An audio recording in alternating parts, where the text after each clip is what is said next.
আমার মায়ের একটা আলমারির শখ ছিল, স্টিলের আলমারি। দুপাল্লার আলমারির এক পাশে শাড়ি ঝুলিয়ে রাখা যাবে, যদিও ঝুলিয়ে রাখার মতো কখনো ছিল না।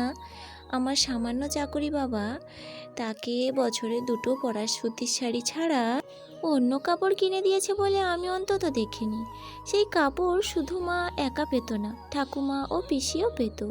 আলমারির এক পাশে অন্য সব কাপড় ভাঁজ করে কয়েকটা ভাগে রাখা হতো।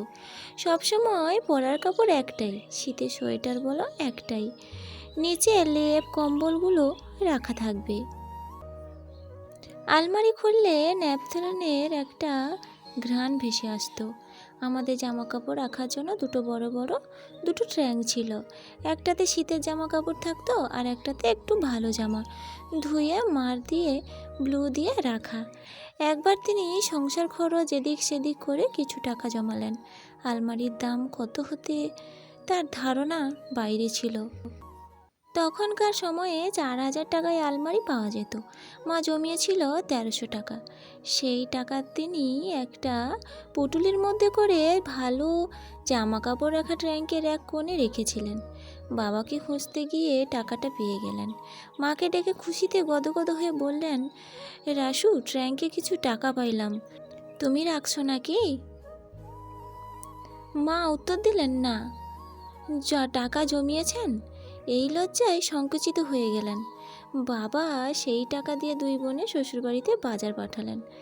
আর কি করলেন সেটা আমরা জানতে পারলাম না। আলমারির ফাঁদ শেষ হয়ে গেল। তার বছরখানেক পরে বাবার বেতন সামান্য বাড়ল। বাবা ঠিক করলেন বাড়িতে একটা কাঠের সিন্ধুক বানাবেন, লেপ তোষক রাখবেন, জামা কাপড়ও থাকবে। মা ক্ষীণ স্বরে বললেন, সিন্ধুক তো এখন কেউ বানায় না, একটা স্টিলের আলমারি। পিসিরা হাহা করে অট্টহাসিতে ফেটে পড়ল। মাটির মেঝে আলমারিতে রাখবে কেমনে? সিন্ধুকই ভালো। মা হাল ছাড়লেন না। সিন্ধুক সেই 30 বছর আগে বানাতো সবাই। সিন্ধুক আর আলমারির যুদ্ধে বাবা শোকেস কিনে নিয়ে এলেন। আমরা সবাই মহা খুশি। আমাদের বাড়িতে একটা শোকেস আছে। জল টেপার ওপর শোকেস বসলো। শোকেসে আমরা জামা কাপড় রাখতে শুরু করলাম। মা কিছু বললেন না অবশ্য। বাবা মাকে কলকাতায় নিয়ে এসেছে আমাদের দুই বোনের বাড়িতে। তারা ইচ্ছে মতো থাকে। মায়ের জন্য একটা আলমারিও কিনেছিলাম। মা কেমন যেন অবাক দৃষ্টিতে দেখলেন, তেমন উৎসাহ দেখালেন না। বাবা বরং জোরে জোরে বলতে লাগলেন, দেখেছো রাসু, আমার মেয়ে তোমার স্বপ্ন পূরণ করে ফেলেছে। আমি পারি নাই তো কি হয়েছে? অদ্ভুত বিষয়, এখন আমি বাবার মেয়ে হয়ে গেলাম।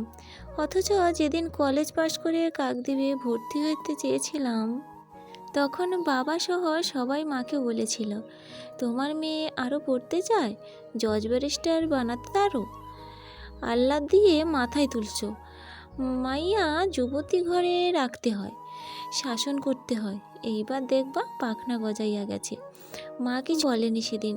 ছুটি ছায়ায় বাড়িতে গেলে নিজের জমানো টাকা দিয়ে 400-500 মতো দিয়ে আসতাম।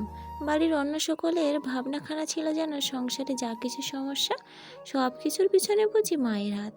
কোনো কিছু খুঁজে পাওয়া যাচ্ছে না, মা রাখেনি ঠিক করে। কেউ অসুস্থ, মা খেয়াল করেনি। কিছু এলোমেলো, মা গোছায়নি। আমাদের বাড়িতে মা ছিল সব থেকে অবহেলিত মানুষ।